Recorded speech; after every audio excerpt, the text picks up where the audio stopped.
Hello, world. How are you all doing? Welcome to Bardstream number 15. I guess I've been doing this for 15 months now, so that's pretty cool to see. Welcome. Hope you're doing well. It's going to be a bit of a more free form Bardstream this time. I don't have any grand thing to display. Of course, I have some different things that I can show off from the upcoming book, but I don't have anything super complex or sophisticated. Actually, I would like to take questions from you all in the comments section. The last few streams, I never had a lot of time to uh, answer many questions and comments. So let's see if we can do that. I'm supposed to be having a guest, though he has not responded. So might be a delay on the guest or a no-show on the guest. We'll see what happens. Um, I am getting close to finalizing, or I guess I should say, we are getting close to finalizing all of the artwork for the Emporium. And I'm really happy about that. There are still a few pieces left to do, uh, but not much. 90, 95, probably 95% of the art is already done. So I'm going to give you a little preview here for a bit of some of the artwork that we have brewing up for this. And then maybe I'll go to some commenters' questions, viewers' questions, rather. Okay.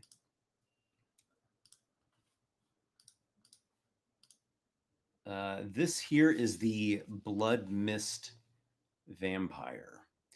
And let me put in this backing color here to get a better look at her. Yes, there she is. So this was a late addition to the roster of monsters that are going to be in the bestiary section of the Emporium.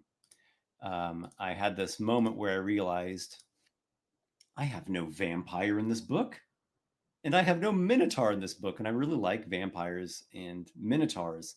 So I was able to pull out a couple monsters, or really what it was, there were there's a couple of monsters that have like different variants of them, and I'm like, okay, do we really need four different variants of this one creature? It's not a creature that I'm super in love with. I like it, but it's not like, oh, I'd rather have another variant of the Servina than an awesome variant vampire. So uh, yeah, I was able to remove a couple and add a couple in. I also was able to increase my art budget, so that allowed me to do this. So the Blood Mist Vampire is slightly a remix of the classic vampire. It's not a full-on remix. It's just kind of playing up certain elements and downplaying other elements. So she is a CR9 vampire, which means more powerful than a vampire spawn, but not as powerful as a full on vampire lord, which is CR13.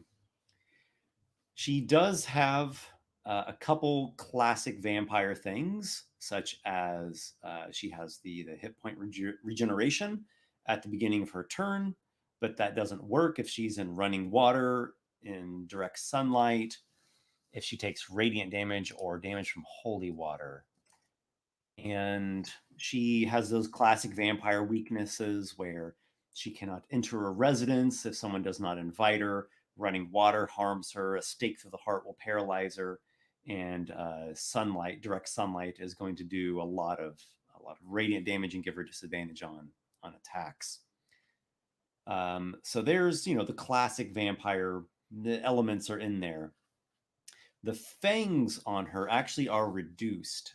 If you look in carefully, let me see my, there we go. If you look in carefully, her fangs are not really long fangs. They're still vampire fangs. They're just not the exaggerated ones. And so, yes, you can drink blood and bite people, but it's not so um, played up that she actually has a full on bite attack that she can do in combat.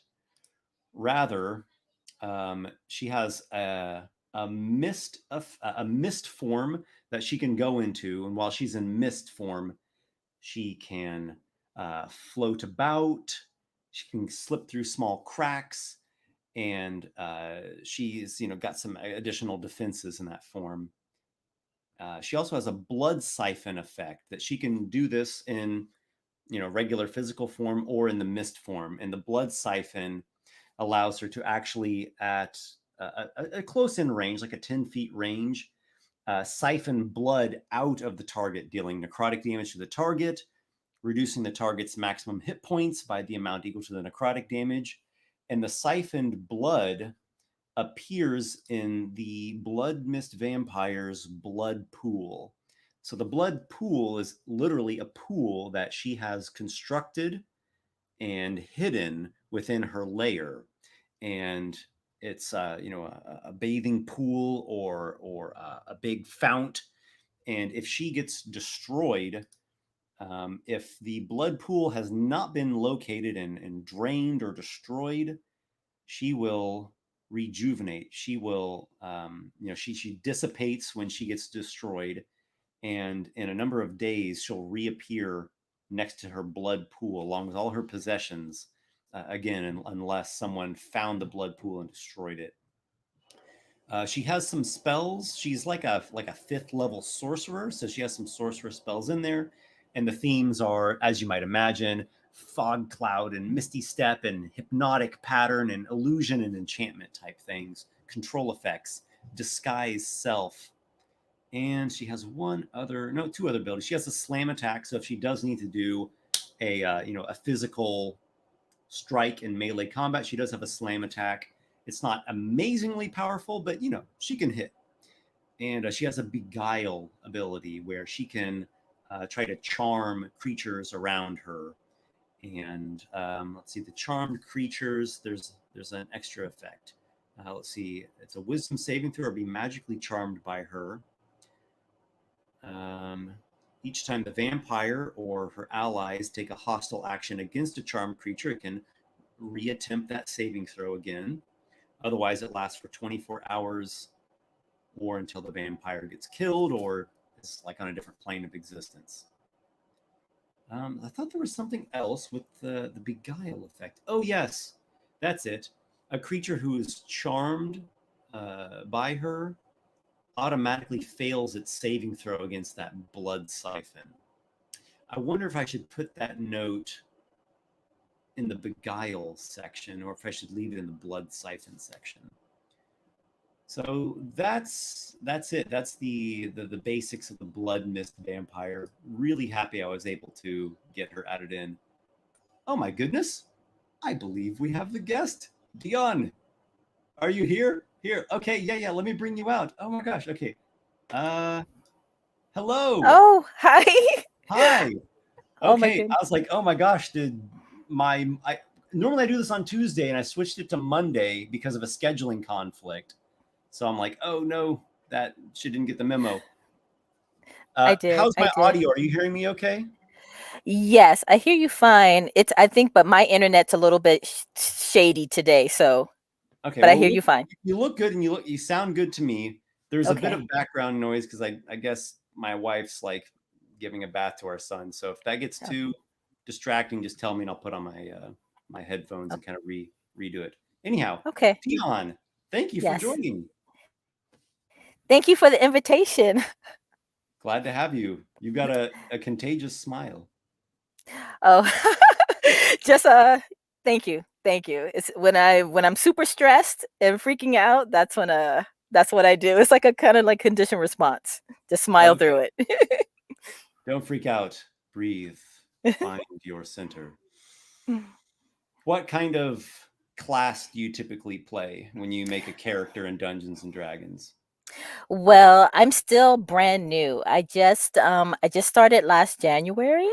So I've only completed one full campaign. We just finished Curse of Strahd and I played a paladin. Very fitting. Um I was just talking about vampire. yeah, and then I dabbled when I first joined them, they were already in a campaign. And so I kind of dipped my toes in as a ranger cuz Lord of the Rings.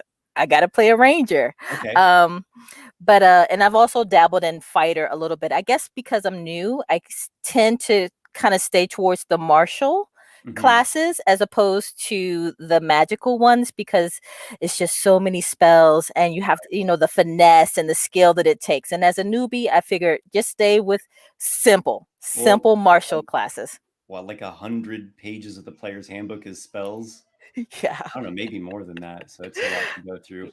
I've Yeah, it been is. designing my own class for a while now, and it has a lot of different special abilities that you can pick from. They're called Mm-hmm. wonders, and some of them are kind of like spells or magical, and others are more just like, special maneuvers you can do. Mm-hmm. And at first, it does feel overwhelming like that because you're just like, oh, there's so many options, and what do I do? And you have to remember it in the right situation and the right time makes a big difference. But once you start playing it for a while, like once you play that kind of class for a while, Mm-hmm. you get real familiar with all the spells, and then you're like, is that it? Come on, I want more spell options. You get kind of like, you become like a fiend for all these esoteric lore that might be out there hiding somewhere in the world. I could keep asking you questions all night Mm-hmm. long, but did you bring a question or have you come up with your own? N- um, no, I no, I didn't. I'm still learning, but I was just fascinated because when I first started, I ran across your YouTube and I was just fascinated by your story style and it just like he's so calm, but I'm drawn in and I was like, "Oh, this is hopefully one day I could get to that level." I'm a teacher. So I'm like, "Oh, I one of my goals is to start a club after school club for the kids, especially when we're going back in the building. They're Yeah. going to need a lot of ways to rebuild their connections to each other and just develop their social skills. Because I teach, but I teach really small children, K1. But I'm Uh-huh. like, the older kids, I would do it more so for them. But so I'm just like, just trying to soak up as much as I can. So no specific I think questions. it's fantastic for younger kids. Actually, yesterday I ran D&D for my little 11. Are they 11? They're going to be 11 next month. My little Mm-hmm. nieces. Mm-hmm. And so, yeah, they're kind of below the recommended age for the game, Mm-hmm. but they loved it. And Yeah. I kind of, simplified it a little bit, but not much more than I would simplify for an adult playing for the first time. Right. So they had a great time with it. The social part of it, I think, is also really cool because I think it helps when you have a social activity that's like a game or a sport. Like there's what do we call it? Like a medium that brings everyone together. Because if you Mm-hmm. just put people in a room and you're like, okay, everybody, pour your hearts out to each other, that may work or may not. But Yeah. if there's an activity that you're sharing in, and especially in D&D where there's a monster and you're working together to beat this monster or maybe a group of villains or something, Mm-hmm. it's Mm-hmm. it's a cool thing that brings people together. And uh, I've been playing for a long time. I've played a lot. I usually DM, and I've really observed over the years how D&D and role playing games in general Mm-hmm. tend to have this. It's psychological, but maybe there's a more general way of saying that.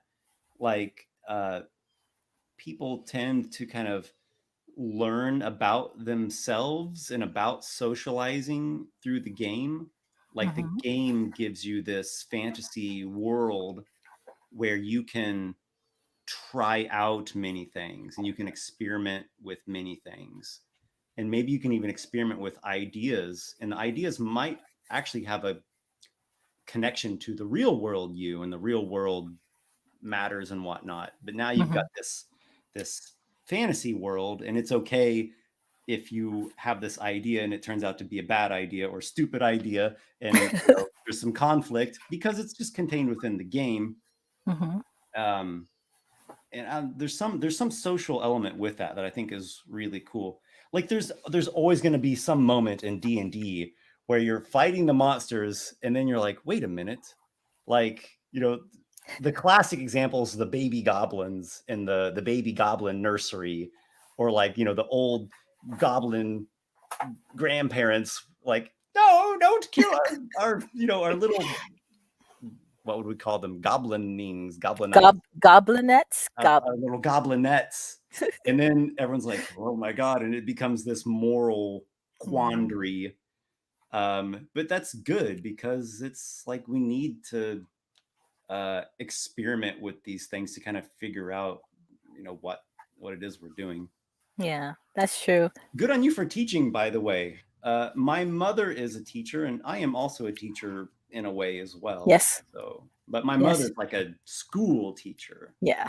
I'm like a private one-on-one English teacher, so it's not quite Oh, the okay. same thing. But yeah, I have great admiration for teachers. It's a very, very important and crucial role in our life, in our communities, in our world, just everything. Mhm. I do have a kind of a question, because I saw someone else mentioned it, especially for those of us who are new, and not just new, but are kind of like introverted and Hmm. shy, Hmm. and we're not. So, what tips do you have for developing a role playing? Because some of us, it seems like a lot of people who get into D&D, they love the role playing. They love getting immersed in their Yeah. character and the story. They do the voices, and it's literally like they become this other person. But some of us, we're not those theater kids. We're kind of like the kids who we're the stage hands. We like to see the story, we like to help the story go along. What tips do you have for kind of like not getting over that, but becoming more comfortable in Yeah. the role playing aspect, that performance aspect? Just make as big a fool of yourself as you can. Just get it out of the way. You should show up in a full costume and a crazy voice, and everyone else is just sitting there. What are you doing? So no. Well, first of all, keep in mind, everyone's got their own strengths that they bring to the table, like their own. Um, D&D has a lot of aspects to it.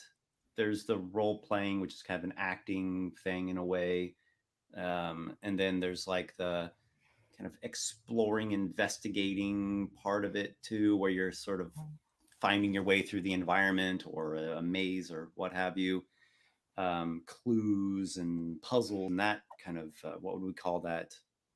Cerebral part, the exploration part. And of course, Hmm. there's combat, and the combat's a big, big chunk of it. And even you could probably even split combat up into a couple categories too. I think you could split one into like the tactical people, right? You probably have already met players that are really into the micro minutia of specific tactics during combat and kind of planning and strategizing. Yeah. And then there's other combat people that they don't care about that so much, just they like the action, like the thrill of the combat. Yeah. Yeah.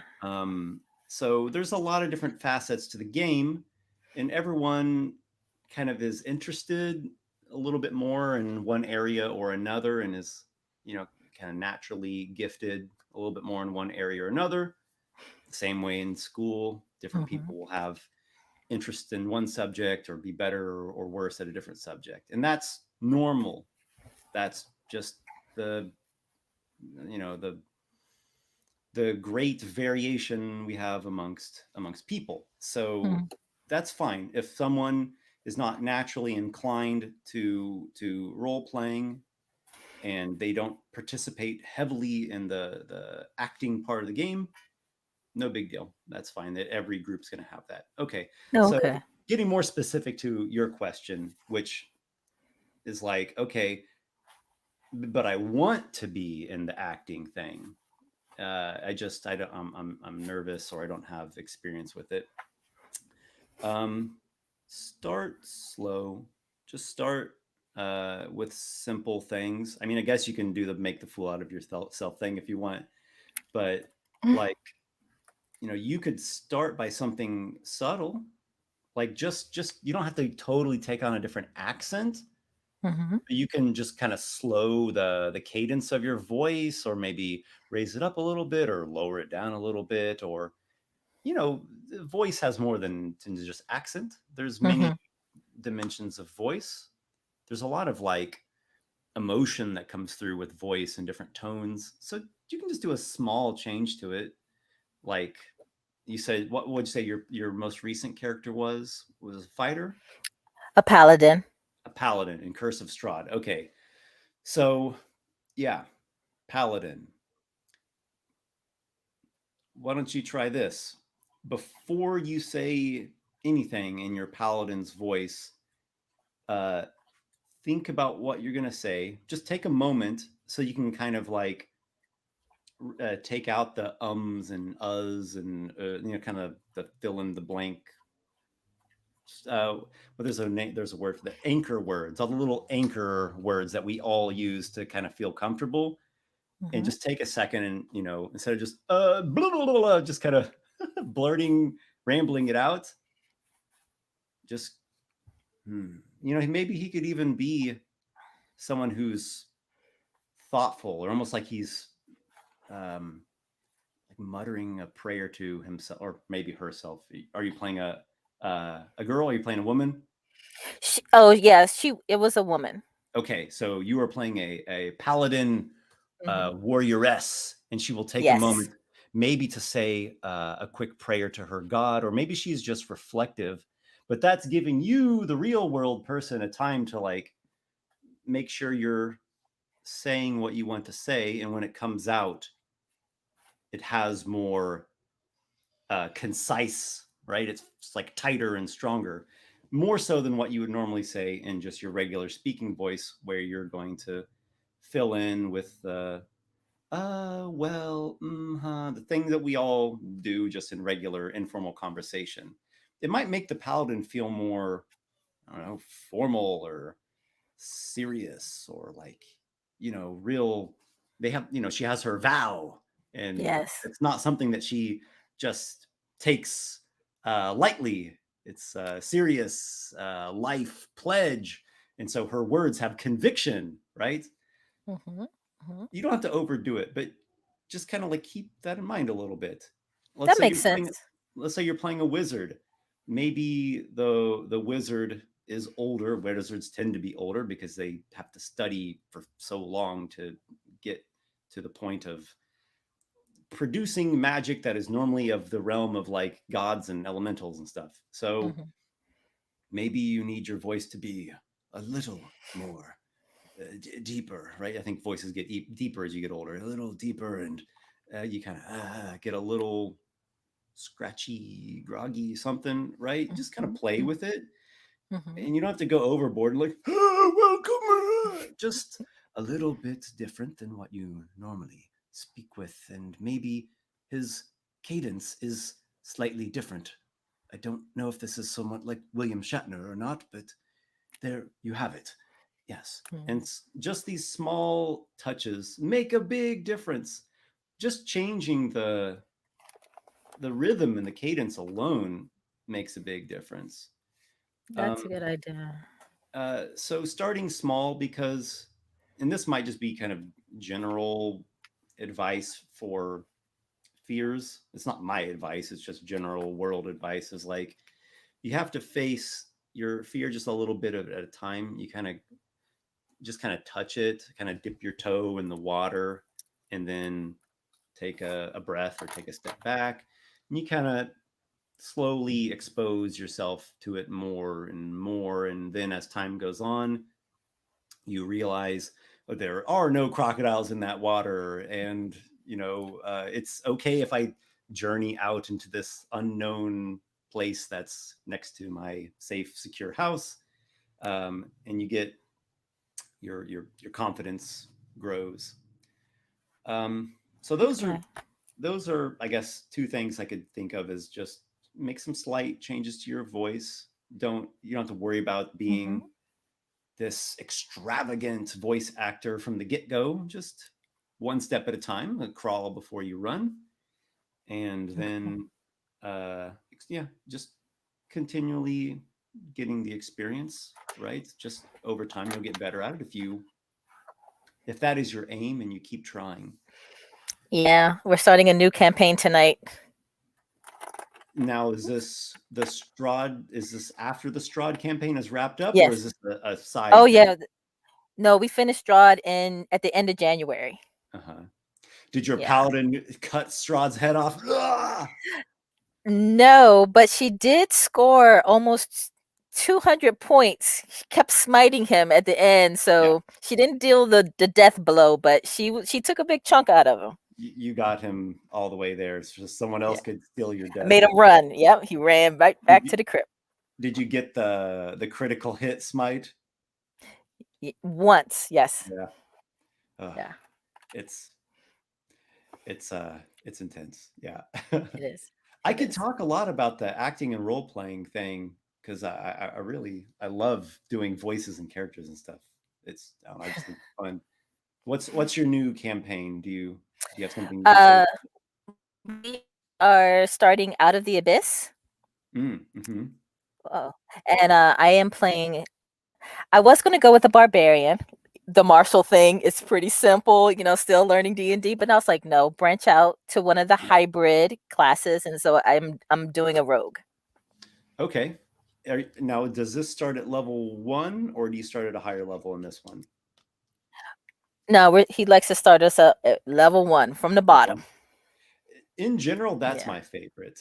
Now, I've done campaigns that start at higher levels, but if I have to take my pick, 1 is that's the way to go. It's just Yeah. you get to see You them. grow into the character. It's all about the growth. The character development is so nice Mhm. from level 1. And you feel that sense of connection with your backstory more because you're just one step out of your backstory at this point, and like everything can kill you. You're so mortal and Yeah. fragile. It's quite thrilling. Okay, and you're playing a rogue now. Are Mhm. you someone who will plan ahead to some degree where you're heading with your character, or are you someone who doesn't like that and you just want to spontaneously, oh, I leveled up, well, let's see what might be in this bag of goodies? I like to do both. So when I first discovered everything and I'm like all on YouTube, I'm like, oh, there's ways so you can optimize. Or Yeah. I like to think maybe at least up to when I first started out, I like to go at least to level 3. Like, what oath am I going to take? What Yeah. path am I going to? Because you want to take feats that kind of, like go with that oath or that path. Hmm. Um, so I try to do that at least. But other than that, I just let it. I just see how things happen. Cool. I would I say just in let it general just. I'm the same way. On the rare occasions that I get to play a character in the campaign and not DM. But in general, I like that too, and that's kind of how I am as a DM and like a writer and stuff too. You start with like an idea of who the character is and maybe a couple defining characteristics, Mhm. and you have an idea of where you're headed. You've got some kind of direction or orientation to you, but you don't want to, or at least I don't. I don't want to every single detail planned Right. out. I like plenty of open space just to Mhm. improv it and figure it out as I go along. Right. Like Rogue, right? At level 3, maybe you want to be the arcane trickster. So at level 1, you're like, okay, well, I will want some intelligence. Mhm. So that way I don't get to level 3 and say, oh, I can do wizard spells, but my intelligence is 8. Oh, that doesn't fit. Yeah. Yeah. Is that is Yeah. that the direction you're going in? Actually, I was going to do the scout. Scout. Yeah, the scout.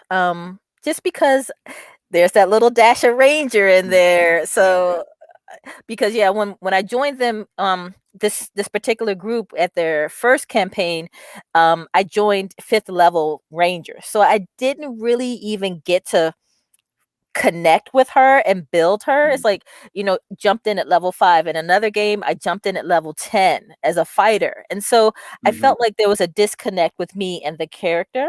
And I was learning all these complicated feats and skills and abilities, but it just didn't I didn't feel like I really connected with them because Yeah. I didn't have time to develop them.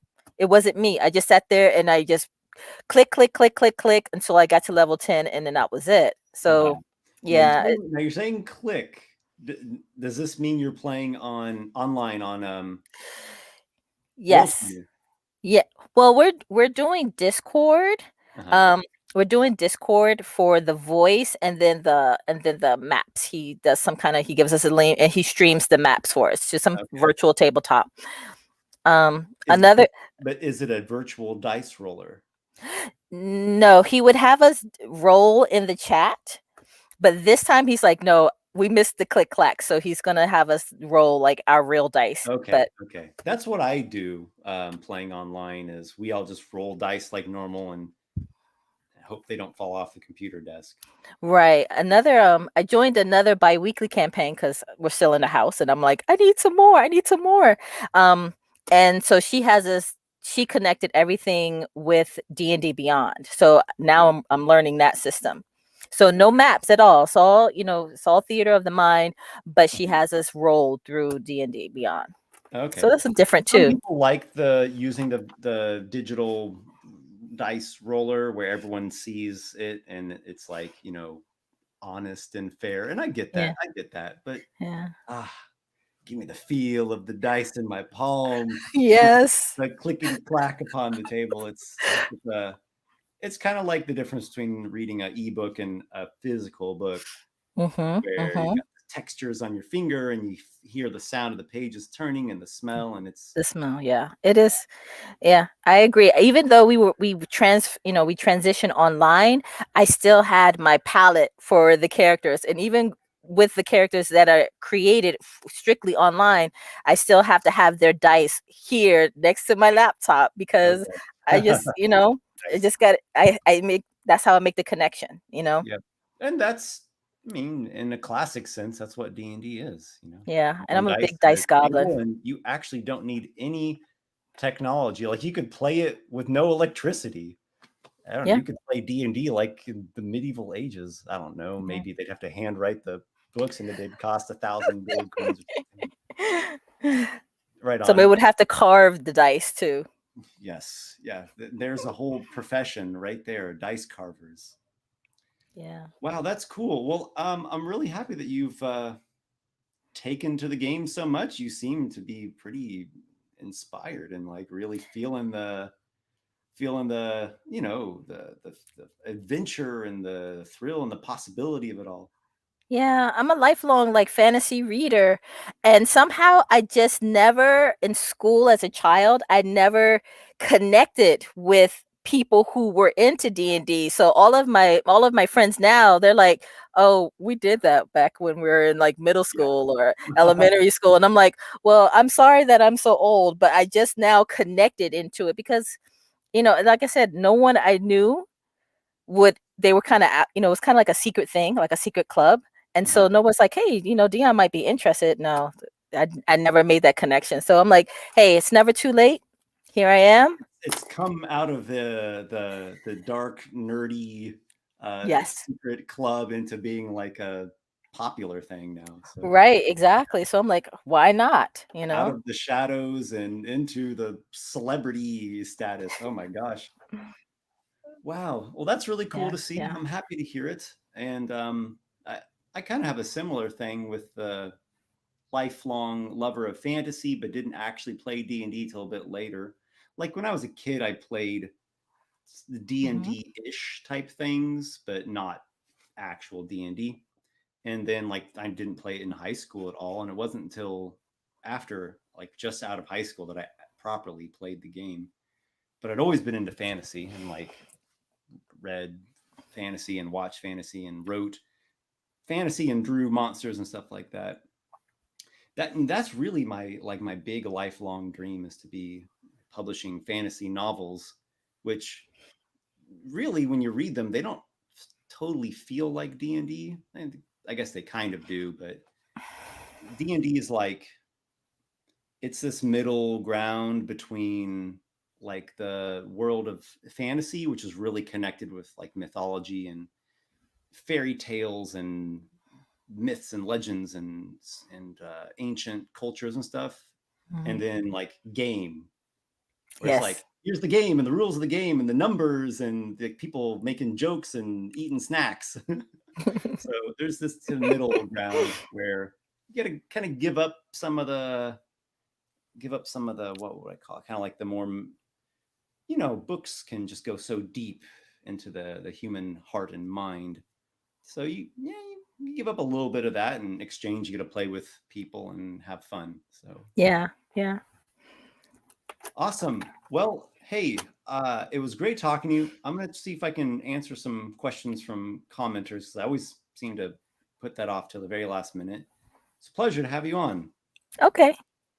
Thank you. Thank you. It's been an honor.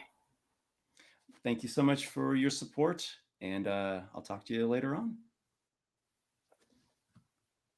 All All right. right. Thank you. So I will do my best here to answer some questions because I feel like I'm always uh, neglecting to answer questions and read silly comments that you all leave here. So, okay. Hello, Steph. What about a vampire minotaur, lord of the blood labyrinth, guardian of ensanguined gate, guardian of the ensanguined gate, champion of the cloven death, a vampire minotaur? Well, I mean, according to the game rules, that is possible, right? Because a vampire could be, and I might be confusing this with third edition, but I think vampire can be more than just a person, a humanoid, right? I think it can be a human-like things too. I don't know if an animal can be a vampire, like a cat vampire. I'm not sure, but an ooze. Well, that's just silly. But a minotaur, and minotaurs are traditionally speaking a flesh eater. So flesh eater to blood drinker. I mean, what's just we're splitting hairs at that point. What would a vampire minotaur do? Well, you mentioned the labyrinth thing. He's there at the heart of the labyrinth. Okay, so if a vampire bites you but doesn't kill you, it turns you into a vampire. But if you were a minotaur vampire, maybe you would grow horns as well as fangs. Maybe they actually have a blood drinking ability with their horns. Could you see like a poke in with the horns and they like a syringe effect? I don't know, says Strat Player. Sounds like a whole lot of bull. Okay. Joey Meloff, what is your favorite D&D module? Okay, this has been asked of me before, and actually I can give a somewhat updated answer because I've glanced at some other modules since then. I've looked at recently Rise of Tiamat. So there's Horde of the Dragon Queen, and there's two parts to it. So I've read through them, I swear, even though I'm not remembering the name. Horde of the Dragon Queen and Rise of Tiamat is the second half of it, and then the whole thing is called Age of Dragons or something. I read through it and I didn't like it. I didn't like it. I told my group, hey, let's play this tonight. I'll run it. And they're making their characters and I'm reading through it. And it's like 20 pages of exposition at the beginning. And I'm like, all these details. Oh, I can't remember all this stuff. And they're trying to set up this big like council debate thing. And like, where are we? Who are we? Why do I care about the council? What's the debate? What? So I quickly switched on them and I said, uh, uh, just kidding. Don't worry about the horde of the rise of the dragon of the Tiamat's age of worms. No. a mysterious island has appeared off the coast of the land, close to one of the main trade ports. And these are frequently traveled waters by merchant ships. And strange creatures have been emerging from this island and attacking the ships nearby. And already ships have been sunken. And anyone who's ventured to this island has, either died or, barely escaped, telling horrifying tales of creatures on the island. Help, adventurers! What can we do? And that's the start of adventure right there. Like, the start of the adventure is the ship anchors with the island a quarter mile in the distance. We won't go any further. If you want to get there, take a rowboat. There you go. Row the boat to the mysterious island where there is assuredly danger and monsters and perhaps treasure to be found. Let's see, who are these characters? What do they even do in combat? And let's figure out who we are and what our abilities are, and get a little bit of action to get the ball rolling. And we don't need a lot of details. And then, as the sessions go on and we are exploring the island, we'll start to get the world building. And there is some aberrant lord eldritch entity that has a history with this region of the world. And the island has risen because of a certain event that has precipitated recently. And now the lore and the world building come out. And then you meet an NPC and start, learning who they are. And the characters start to figure out their place in the grand scheme of things. And, let's just get into this. um, I equated it as this. Imagine you sit down to watch the new Star Wars movie, and you're really excited, like, here we go, Star Wars, I love this.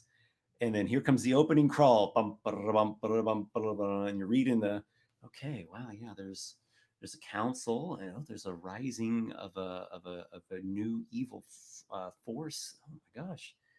And then it just keeps coming and it keeps scrolling, and you've gone through like 30 different names of people and you can't keep them straight. And then you've like 20 minutes of the movie is just watching this opening scroll of text, and you're probably asleep by that point, or you want to go get a refund of your movie, of your ticket.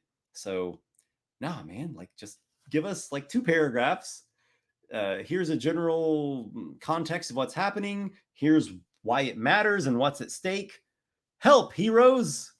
um and then bam, we're like, it's like a slide at the amusement park, right? You're going down the slide, and you're just immediately, you had like the climb up the steps to the slide with anticipation building, and you kind of see what's going to happen, and then you're just on the slide and you're going through the twists and turns, and it gets dark at one point, you can't see where you're going, and it's exciting.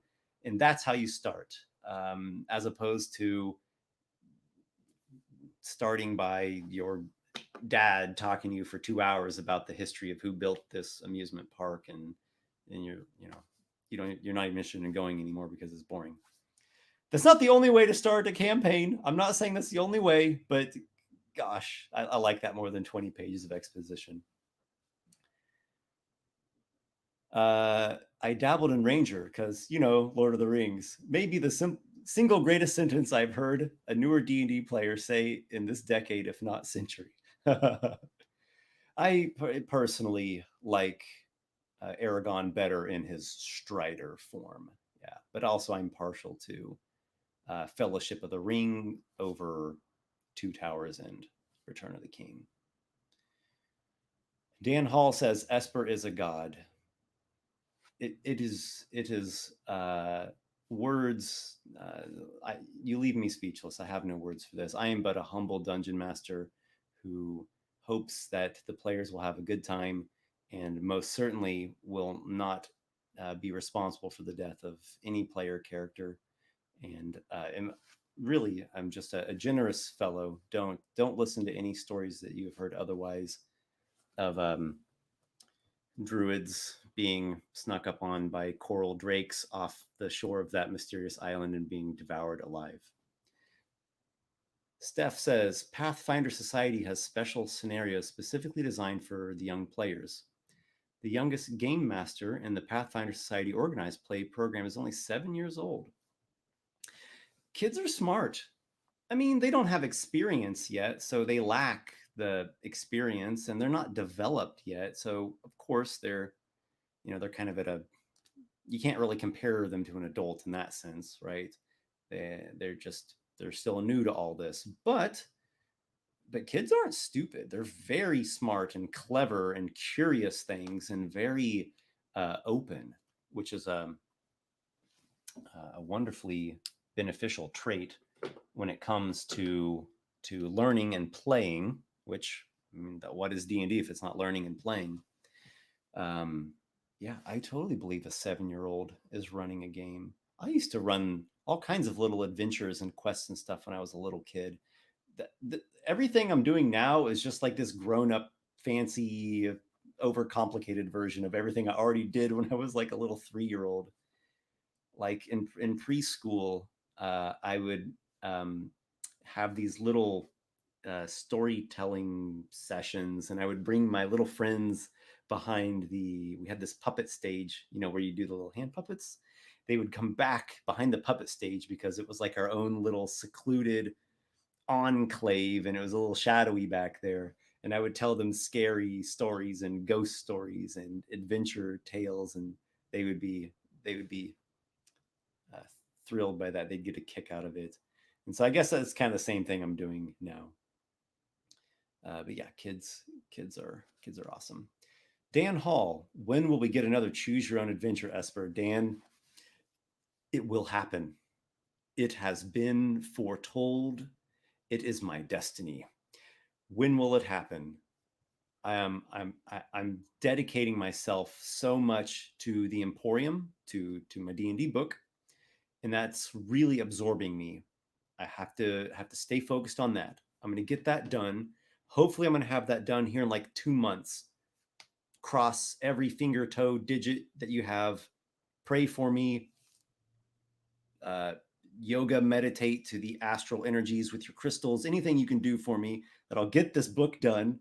I love it, but I want to get it done.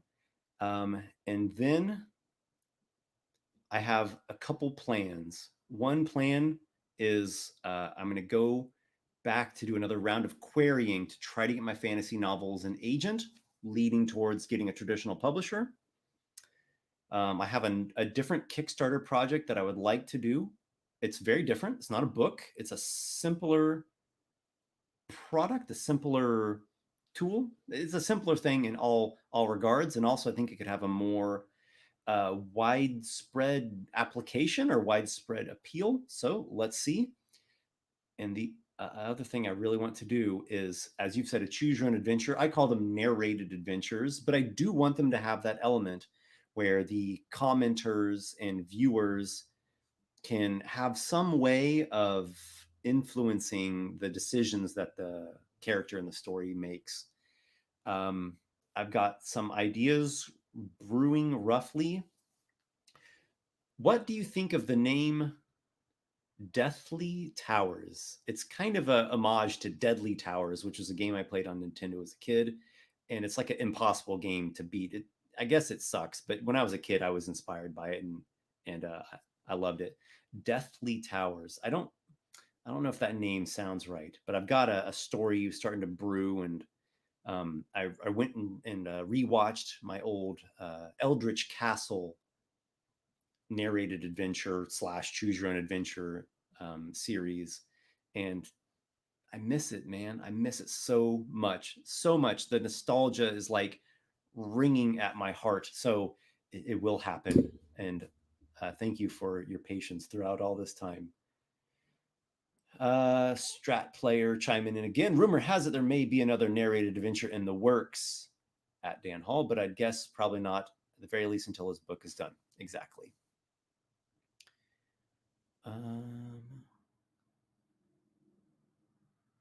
Steph chimed in on the role playing topic. For getting into role playing, I recommend finding a memory that you really enjoy and then trying to incorporate parts of that memory into your character. That's awesome. Steph, by the way, is one of the, I don't know if deepest is the right word, one of the most immersive role players that I've ever had the pleasure of having in one of my campaigns. Unforgettable acting, and Steph actually is an actor, a thespian, if that is the correct verbiage. So Steph indeed could knows a thing or two about this topic. Yeah, so like I said, I gave some pretty generalized advice, and it's something that I could it's an endless topic because acting is an art form, and arts are infinite um, fields, right? There's no end to the arts. They always can reinvent, rejuvenate, remix, resurge. All the re words I think can apply to them. And there's something mysterious about the arts. We don't understand them completely. We don't know exactly where they come from. Why do I have these ideas? Why does my imagination so vivid? Where does it come from? I don't really fully know. Um, I kind of know, and there's some sort of theories out there, but it's beyond our grasp, and it's bigger than us. It's like this grand web of connection that we're all a part of. So things that are mysterious, or we could even say mystical, they are infinite. It's not like a fact. A fact is like this cut and dry. You see it from the beginning to the end. It is what it is. Done. 1 plus 1 is 2. There's not anything more you can say about that. You know, such and such company was founded in the year 1821, and blank was their founder. And facts are kind of these objects, not objects. They seem um, soulless, and I don't mean that in an insulting way. Just they're a unit of information as opposed to the arts and like ideas and inspiration and expression. Well, that is like it's alive. It's a living thing that has a kind of nature and essence and unpredictable surprises to it, and we delight in those surprises. So you could talk about acting infinitely, and people do talk about acting and all other art forms infinitely. Finding a memory that you really enjoy and trying to incorporate parts of that memory into your character. Amazing advice. I would totally do that. You might do it before the session, like, just a little bit before the session starts. Maybe you'll do it when you're just creating the character, when you're, brainstorming the concept for your character or filling out the character sheet. Just take a few minutes, maybe put on some music that sets the right um, atmosphere for you, and open yourself up to a memory that you really enjoy, or maybe more than enjoy, a memory that affected you, something that impacted you, that has a emotional resonance within you. And that might go into um, all kinds of memories, scary, difficult memories, even, um, and that's okay. Sad memories, a triumphant, exhilarating memory, a beautiful memory.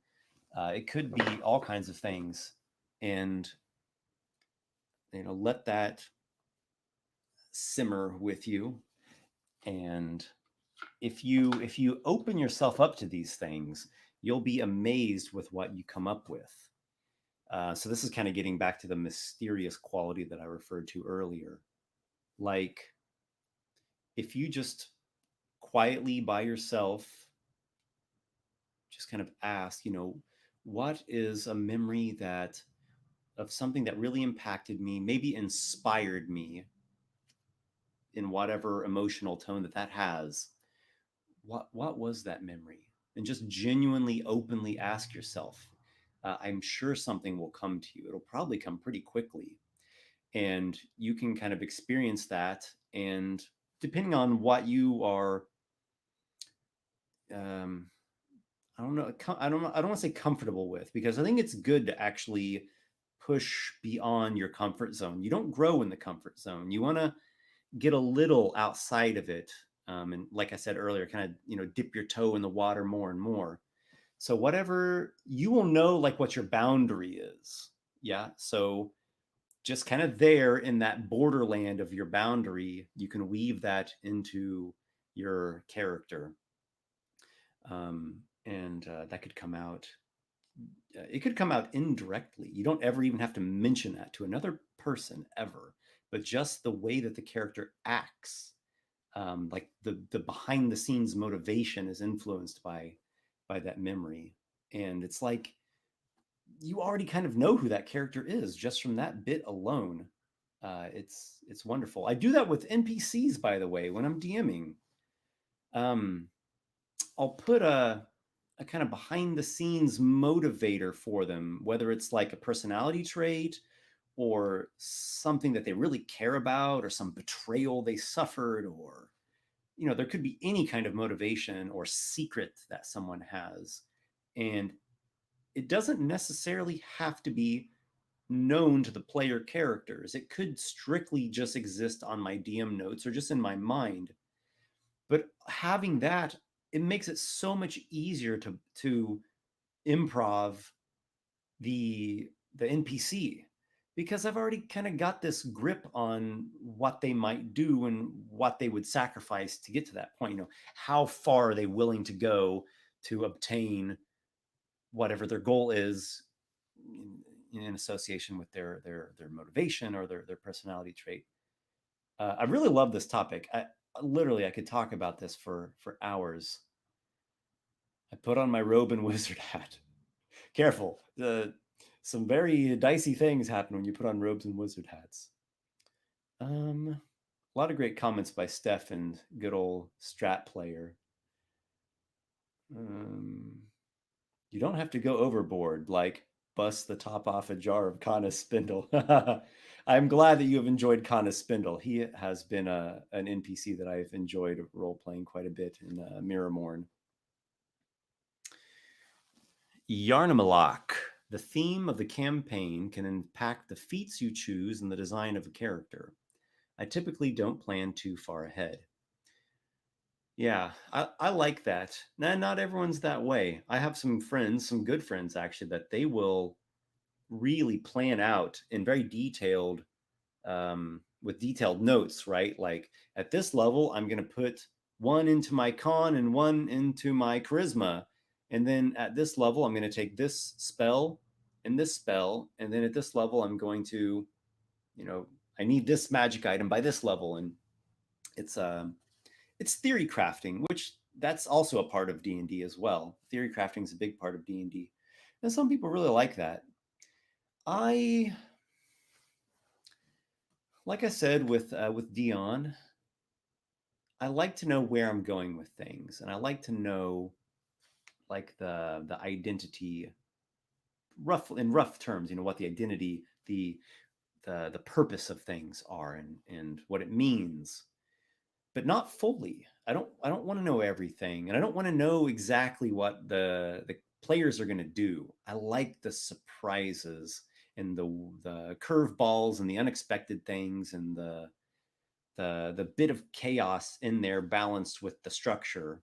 I really, it's magical to me. Really, it's like magic. The way that things can end up turning out that is like more perfect than you could have even planned. Some things you could try to be this masterful architect and get it to be exactly like you want it, but you force it too much, and it just like slips out of your hand like a slippery fish you tried to catch, and all your plans blow up in your face, and it doesn't turn out like you'd expected, and then you're kind of disappointed because I spent so much time and planning for this thing. Um, or there's other times where you didn't really plan much of anything. You just have like 2 sentences of notes that you don't even fully understand, and you're like, I should have prepared more. Oh, damn, it's session time. Well, here we go. Okay, well, I don't know exactly what he's going to do, so I'm going to just do a random roll. And the higher the number it goes, the more extreme this guy is going to act, and the lower the number goes, the more timid he's going to act. Oh, damn, I just rolled like almost max on the die. Well, I guess this guy's pretty hardcore. He's an extreme risk taker. Here we go. And you do this like crazy risky thing that no sane person would do. And that like provokes this domino effect of crazy happenings in the session. And it's becomes this unforgettable session. And like that, inciting event, that's the term from writing, the inciting event. I guess it's from from like movies and stuff too. Any plotting that you're doing, the inciting event is the thing that like provokes it all happening, right? Luke's uncle and aunt get murdered by the stormtroopers. That's it. I'm gonna be a Jedi. I'm gonna follow Obi-Wan Kenobi on this crazy adventure, and here we go. Crash. Vampires, an acquired template that can be added to any humanoid or monstrous humanoid creature. Okay, so that's third edition. And in third edition, Minotaur is monstrous humanoid. And then the fifth edition equivalent of that is monstrosity. But monstrosity is more general because they don't have to be humanoids. So yeah, I do think vampire Minotaur works. The blood sucking horn idea, I don't know. That might not have been my best idea. But in general, it does work. All right, I'll do one more question. Mark Lewis. Question. How much do you prep and how much do you ad lib in the sessions you homebrew? Okay, that's perfect. So that really just coattails on what I was already talking about there. So if I had to put a percentage to it, I would say it's more improv than it is preparation. But the preparation is important. The preparation is like the groundwork of the setting and the NPCs and the motivations. It's like the gears that are making the vehicle go forward. Or the skeleton. We could think of it as the skeleton. That might be a better way of thinking it. It's like it gives structure and form to it. But then the improv and the dice rolls and all the ideas and decisions that the player characters make, well, that's where the magic and the life comes. That's where the skeleton comes to life, and it now has, a heart and soul. So I'm trying to think how much in percentage wise. Is it 50-50? That doesn't quite feel right. I want to say it's probably like 40% preparation, 60% improv. It might be even more improv than that. Maybe it's like 30-70. Somewhere around there is what I would do. I would say it's like the analogy I would use is this. The gardener analogy is, here I go into my yard and I go and like I clean up the yard and I get the soil ready. And so I spend some time, getting the ground ready. This is the groundwork. Then I plant some seeds, and I kind of have some intention as to where I'm putting the seeds and where I want things to be, and I have a general idea of how this garden might grow and what it might look like. And I probably need to give it some water. I don't know. Maybe it needs some water. So I've like taken care of things. There's a responsibility to it, and I've laid the groundwork. And then nature will take its course, and a lot of things that happen from there will be organic, and there'll be surprises along the way. And so I guess like at the beginning when I'm designing like a world or a campaign or an adventure, that's like the preparation side of it. And then we come to the sessions, and there will probably be, let's say for an adventure, there'll maybe be 3 to 5 sessions in that adventure or that dungeon. And that's more improv than prep. So prep at the beginning, and then more improv as the adventure goes on. Oh gosh, I said I'd only do one more question, but I'll do one more, and then I have to get to a play test of my Paragon class. Yarnamaluk, Esper, when you DM, do you feel with the addition of Xanathar's Guide and Tasha's Cauldron, there are enough options to make characters of the same class feel unique? I think so. Yeah, absolutely. And it's not just the not just those books, but like what the players come up with for their backstories and how their character looks, their appearance that they give, and what items they're going to end up using, and um, yeah, I think there's plenty of options. Um, there is an area where I feel like something's a little missing when it comes to D&D classes. Like there's an opportunity for a kind of class, and that's the Paragon that I just mentioned. So I am attempting to make this class that's like filling in this gap that has not yet been filled in, yet also it has a lot of familiar parts to it as well. So it's obviously a fifth edition class, and you know how it works, and it's this good mix of whoa, fresh new approach plus familiar. Okay, that's all I got. Thank you everybody so much for watching and for your comments and questions. Always look forward to doing this, and I hopefully will have a new video up soon, and it will probably be something different and unexpected. So look out for that. Have a good night. May your adventures be many.